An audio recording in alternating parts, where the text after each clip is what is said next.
गर्मी शुरू हो गई है और कॉस्मेटिक्स के बिना तो ज़िंदगी चलती नहीं है। समर्स में जो चीज़ हमें चाहिए वो है वाटर बेस्ड कॉस्मेटिक्स। तो अगर अभी आपकी फाउंडेशन क्रीम बेस्ड थी तो अब आप उसे वाटर बेस पे ले आइए, लिक्विड फाउंडेशन लीजिए।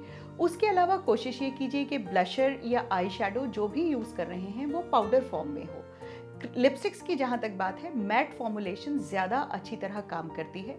फ्रॉस्टेड को हमें थोड़ा सा दूर रखना चाहिए। कॉस्मेटिक्स के साथ प्रॉब्लम यह है कि हम उन्हें मौसम के हिसाब से नहीं बदलते हैं। तो आज ही आप अपने कॉस्मेटिक्स में पढ़ना शुरू कीजिए। जो भी वाटर बेस्ड है वो समर में बिल्कुल काम आएगा, जो भी ऑयल बेस्ड है उसे फ्रिज में रख दीजिए, वो अगली सर्दी में निकाल के हम उसे यूज़ करेंगे।